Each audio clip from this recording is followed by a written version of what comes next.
thanks for joining us for another episode of Mid-American Gardener. I'm your host, Tanisha Spain, and joining me in the studio today are two of your faves. We've got Jen and John. We'll have you guys quickly introduce yourselves, tell us a little bit about you, and then we're going to jump in with lots of questions and show and tells. We'll start with you.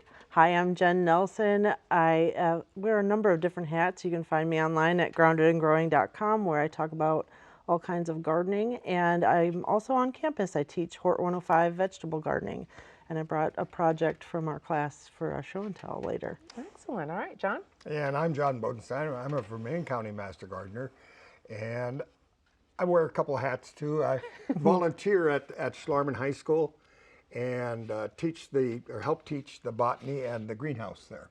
And you have a radio show that you do. I have a radio show A gardening radio show. Just everyone on this show wears multiple hats. You got it. Okay, so I put out a request for questions and you guys delivered. So we're going to just run these through because they are great questions.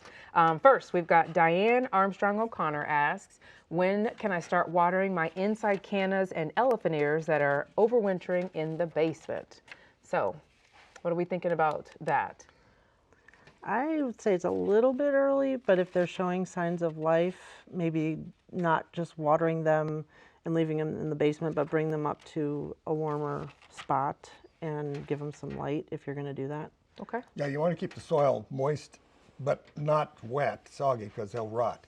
And if they're showing growth, that's one thing I didn't know if they still had growth on them. Mm-hmm. If that, you've got to keep the soil fairly moist. Okay. But if they're dormant, then wait a little longer. Yeah. Okay. All right. Next one is from Karen Hoyt Shirts. She says, I planted a Sun King Aurelia last fall. Parts of our yard flooded a few times, but the water always recedes by the next day at the latest. Last week, I noticed standing water where I planted the Sun King. It was very temporary, but I wonder if the plant will survive. And John, you sent a picture in because you've got one of these growing in your yard. Yeah. And I think the ground was still froze at that time, so I don't think it was in around the roots, and it wouldn't have affected the roots because it's so cold anyway. And it's a non-native plant, beautiful for in shades or semi-shades. It's almost a golden, That color was very vivid in your photo. And another nice thing, deer do not like it. For those people that are always looking for a plant that deer don't like, it's a striking yellow gold little shrub, dies back to the ground every year, and it's, I think, from Japan. And over there, I was reading some things about it. They actually almost treat it like a asparagus. Well, they'll take the shoots and eat it in the spring, and then let it. Maybe you'll take a little snack this spring and let us know how it tastes. It was the 2020 perennial plant of the year too. Okay. The color was just beautiful.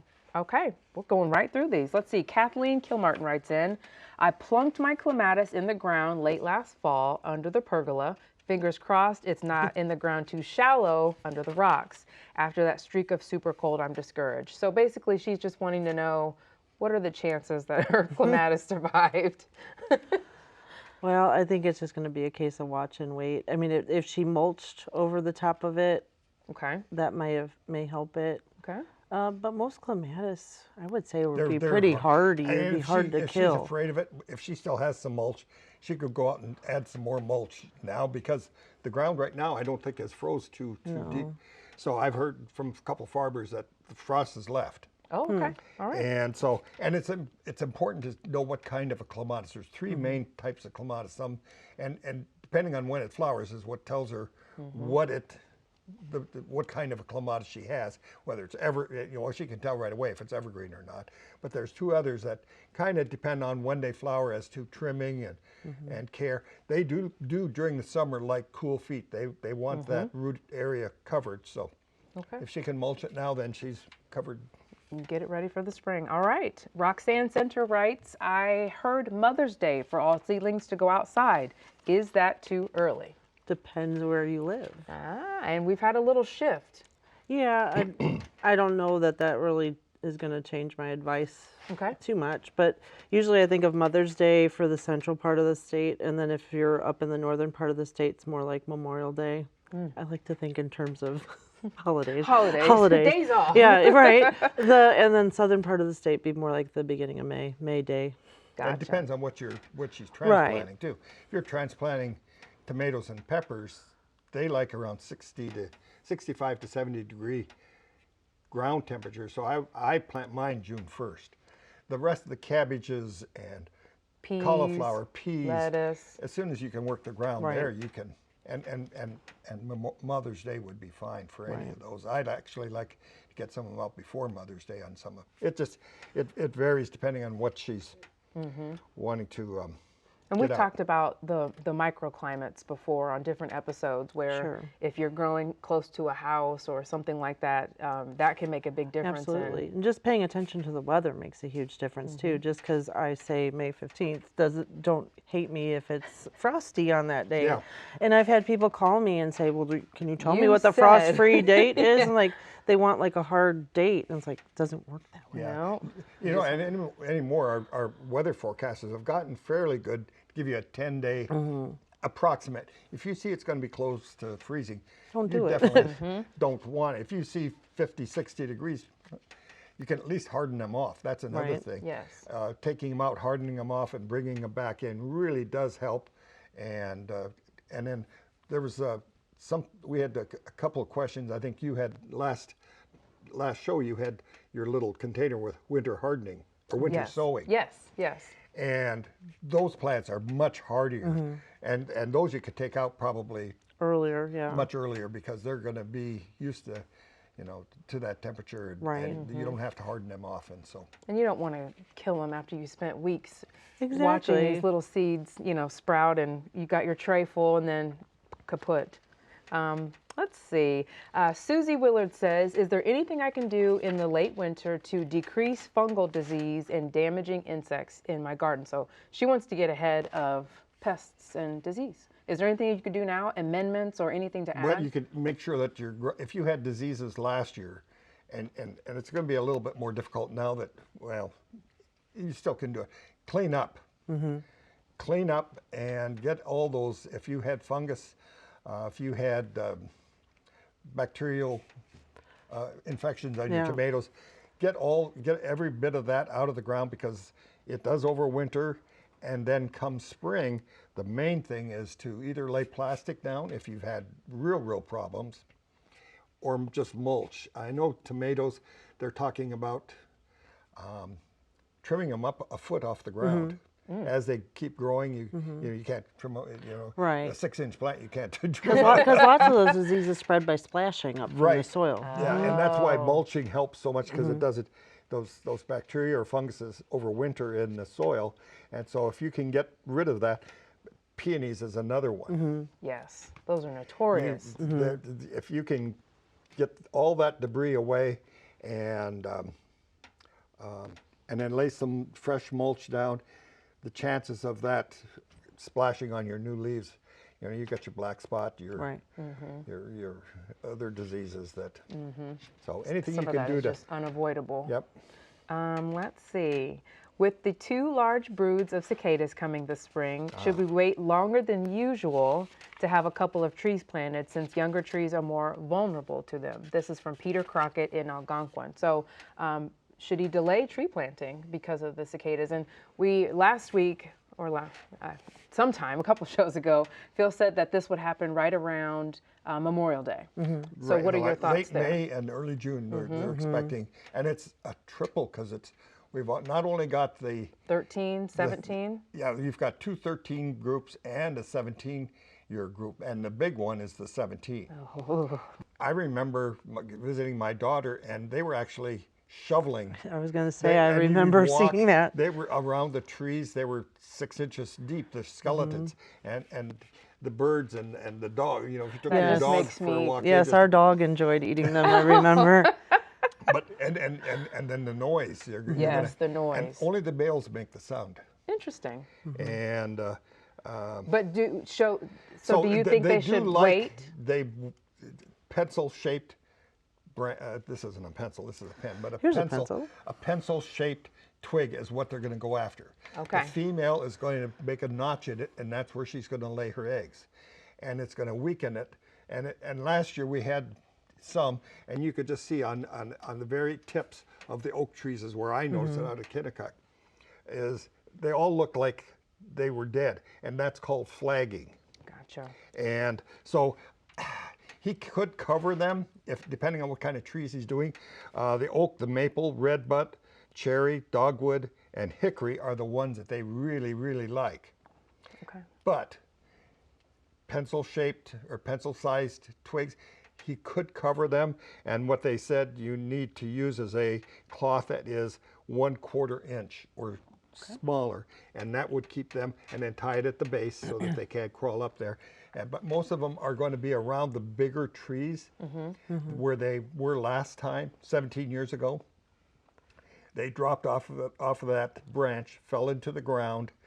They burrowed in, and they've been eating the stuff down underground for 17 years. They're also the longest living insect in the world. I'm not looking forward to it. I'm just So- going to be honest.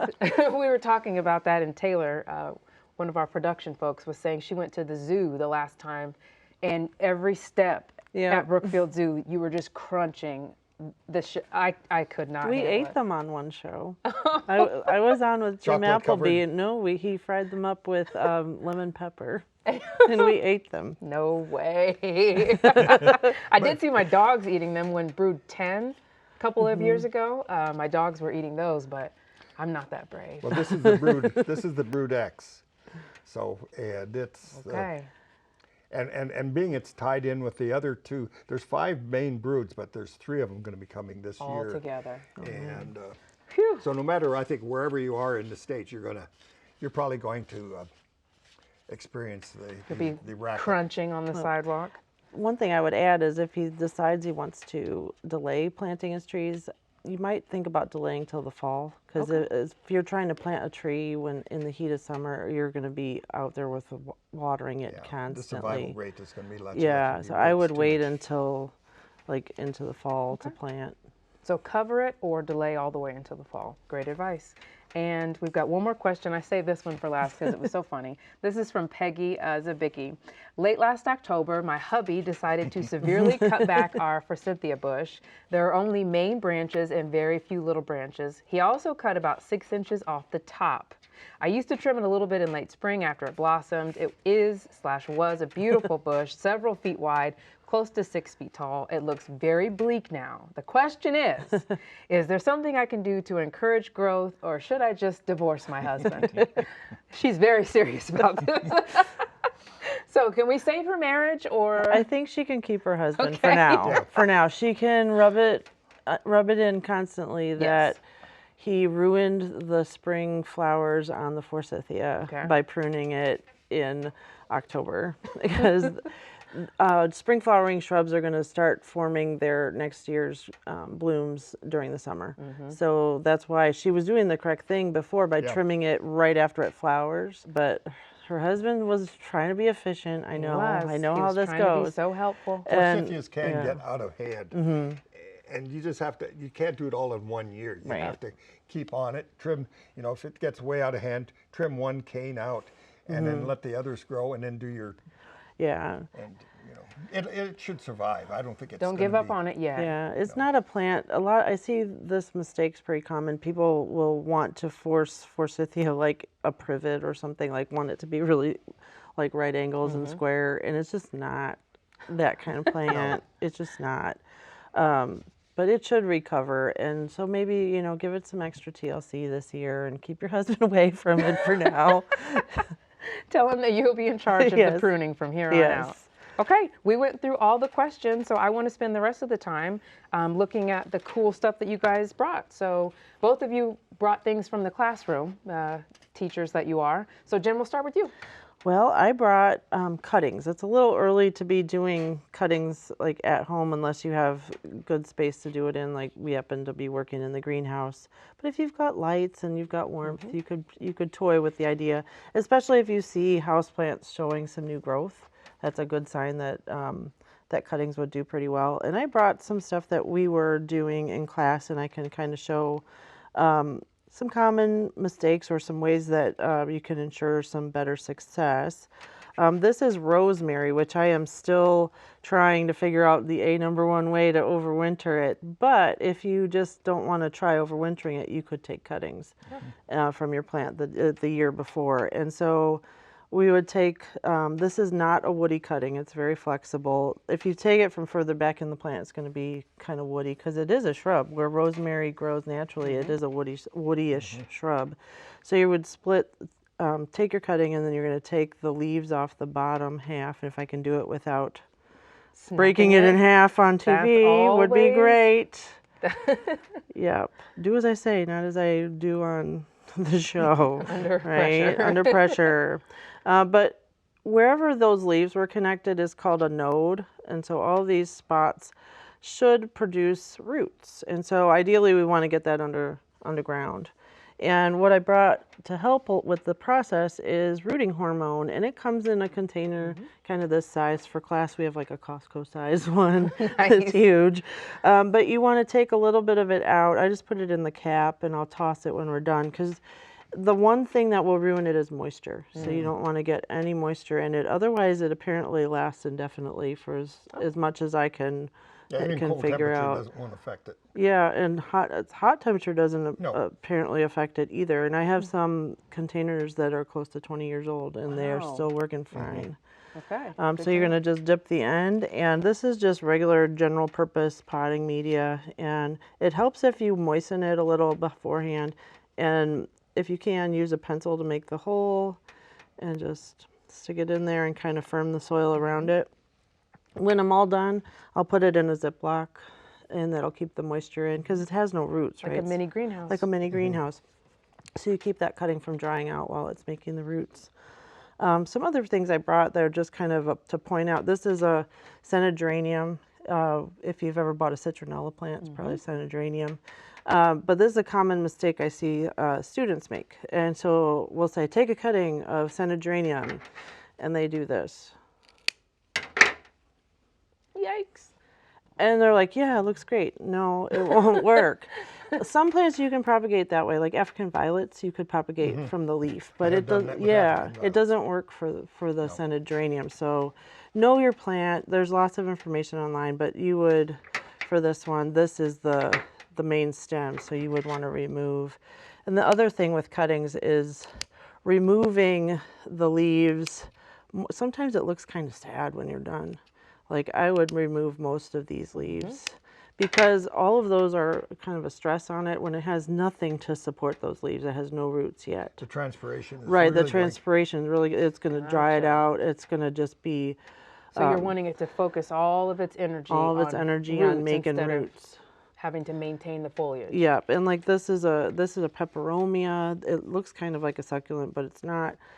This one especially, I tell the students, like, remove everything that you can off of this guy. Even though it hurts. Even though it pains you, yes. Because these are so full of water and such an energy drain on that poor little cutting. You'll have, it'll root faster and it'll be a better cutting if you just do that. Now, how much of that would you leave? Like, would you I would take leave it like all one. like one? Really? Yeah. Okay. And I think this is one that, I think these can propagate from leaves. Yeah. But we've been doing it as a stem cutting. So I told. I find that you get a lot more oomph if you do a stem cutting rather than a leaf. But I've always told the students if they want to mess with it, they can take it home. If they want quantity, then do leaf. If you want quality, then do a stem cutting. Sure. Good advice. But that's kind of, and I might even take this and cut it down. Wow. Yeah. Sad, right? That's a haircut. It is, but it's going to work better in the long run. I've seen them do that with hydrangeas, especially cut the leaf in half. It's really sad. Leave one leaf and just cut, because the transpiration would Right. wick so much moisture away. Yeah, so you want to give it, that's kind of giving it its best shot at life. Even though it pains you, you have to cut it all the way back. Okay. Yep. And for the at-home gardener, you said it's a little bit too early to start doing this with I'd say houseplants? it's a little on the early Wait a side. little? I would wait. I like to say March is when I usually see my houseplants really starting to kind of perk up. Excellent. Okay. All right, John, we're going to go to you. I have been doing a couple things with the kids at Schlarman, and this is one of our last projects, was to build little terrariums. And as you can see, I've got the little dome to help with the transpiration to keep that at a low. And this has a little piece of moss. You can go out and find moss. People complain about the moss. Well, I love it in my little terrariums. It makes it look like a little grass. It's easy to keep. I mist these. I don't water. It's got a Echeveria, and then I've got just some stones, and there's another little green succulent here. I usually use succulents. This one here has got a little heart in it for Valentine's, and then it's got a little bird bath just for decorations. And there's all kinds of, the succulents I find work really well in this because if you keep the container that they're growing in small, it's like a goldfish in an aquarium. okay. They stay small. They grow according to the area that they grow in. Gotcha. And so I've had some of my mother of thousands or hundreds that I've had for 3 years, and they're still only this tall. Really? Because they're in that quarter small. inch. And so You can see the moisture building in that other. yeah, Yeah. this one here, you can actually see the moisture building up. And again, this has got different types of succulents in it that I have propagated at the greenhouse. And then this one here is an open face. This is, I really wouldn't call this a terrarium. This is, because it's got the open, you know, a Yes. terrarium would be closed. Now, if I had a lid that I could put this on where the moisture, of course, this one here, the moisture will collect on here and then go back down. But again, don't overwater these. I have a little mister spray bottle, and you can put whatever you want. I've got some seashells and some glass beads, and again, another little And the best part is they're relatively inexpensive. At a certain dollar store, you can find all of these and build one of those for, you know, Under $2. Under $2, yeah. and Go outside and find some moss and or if you have some little, you know, this one here has a little hen and chick in it.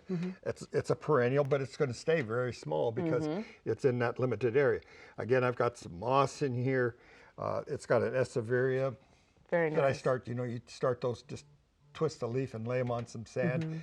In about a month, you'll see a little growth at the end of the succulent leaf, and you wait long enough, another 8 weeks, and you'll have a whole new plant. Wow. So I could, you know, that's got eight leaves on it. I could technically get eight little plants out of that. So cute. And so. Okay. I know where I'm going after the show. Yes, a certain dollar store. We've got about 4 minutes left, John. I know you have some other things there. You know, to go with Jan, I did some. I think I had brought this about 10 weeks ago. Is that ice plant?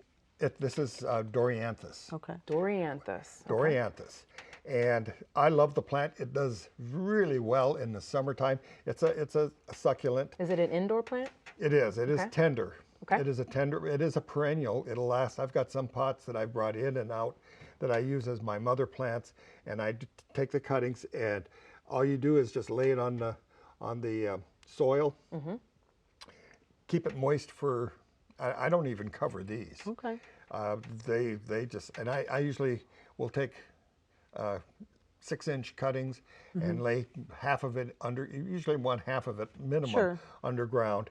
And then it's got these pretty little pink flowers, Yes. bright pink flowers that So you did not plant those roots. You just laid them. I laid them, and then I sprinkle a little bit of soil on Gotcha, top. okay. Just enough so that there's contact with the soil. Gotcha. Again, like Jen said, wherever there's a leaf, that leaf node, there's also a root node there.